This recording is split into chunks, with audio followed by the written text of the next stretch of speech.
Terkait dengan persoalan nih kisruh yang terjadi Pak pada minyak kita, bukan hanya soal jumlah yang tidak sesuai ya Pak ya, mungkin juga dari sisi distribusi juga mungkin ada masalah ya Pak ya. Nah, Anda sendiri melihatnya sebetulnya apa Pak yang perlu diperbaiki dari situasi seperti saat ini? Mungkin bukan hanya dari sisi pengawasan, apakah ada hal-hal lain Pak terkait dengan tata kelola? Ya, terima kasih Mbak Sinta.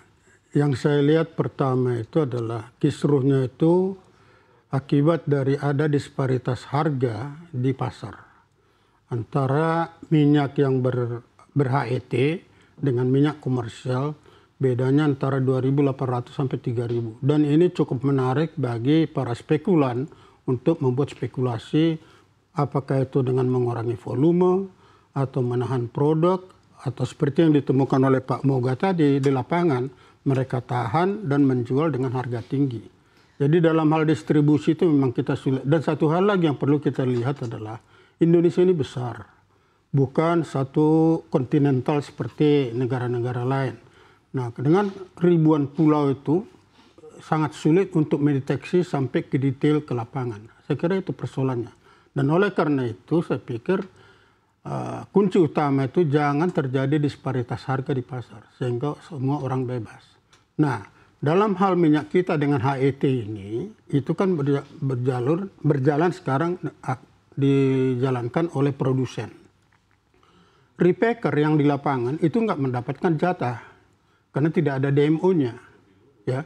Sehingga mereka mencari, bayangkan ada 311 unit yang terdaftar repacker di Semira yang dikreasikan oleh perindustrian sehingga bisa tertrace back. Nah, mereka menganggur. Nah, mereka menganggur, ya mereka mencari jalan seperti yang terjadi lapangan mengurangi kecurangan dalam volume minyak kita. Itu intinya. Baik Pak, tadi Anda menyampaikan bahwa ini disparitas harga juga menjadi peluang gitu ya bagi oknum-oknum untuk memanfaatkan kondisi ini. Nah, tapi jika kita melihat harga HET Pak, harga HET yang ada saat ini apakah memang sudah cukup relevan? Artinya apakah mungkin nanti perlu dievaluasi lagi, ditetapkan HET baru lagi oleh pemerintah? Atau langkah-langkah apa sebetulnya yang perlu dilakukan oleh pemerintah terkait dengan HET saat ini? Nah, kalau saya masih ingat di tahun 2023 itu masih di zamannya Pak Jokowi sebagai presiden, message-nya itu clear bahwa minyak goreng di Indonesia itu affordable dan available. Nah, affordable itu level berapa? Nah, waktu itu affordable di level 15.200 atau berapa kurang ingat, antara itulah. Nah, sekarang 15.700 itu affordable, tapi dengan harga CPO-nya di level 15.510 per kilogram, itu tidak mungkin lagi menjual dengan harga 15.700. Nah, sebagai kompensasi, Kementerian Perdagangan juga sudah memberikan suatu solusi, yaitu dengan DMO. Dengan DMO ini, maka para eksportir itu bisa mendapatkan volume ekspor, ada yang 1,5, ada perkalian tertentu. Sehingga menarik juga mereka untuk melakukan itu. Melakukan perdagangan dalam negeri itu. Tapi persoalannya adalah, pertama, tidak semua produsen di dalam negeri, produsen minyak goreng itu adalah eksportir. Tidak. Kemudian tidak semua mereka itu mempunyai ikatan dengan perkebunan. Jadi kalau harga sudah seperti sekarang ini harga Rp15.120 per kilogram harga CPO, yang nggak mungkin dengan harga 15.700 itu bukan yang reasonable.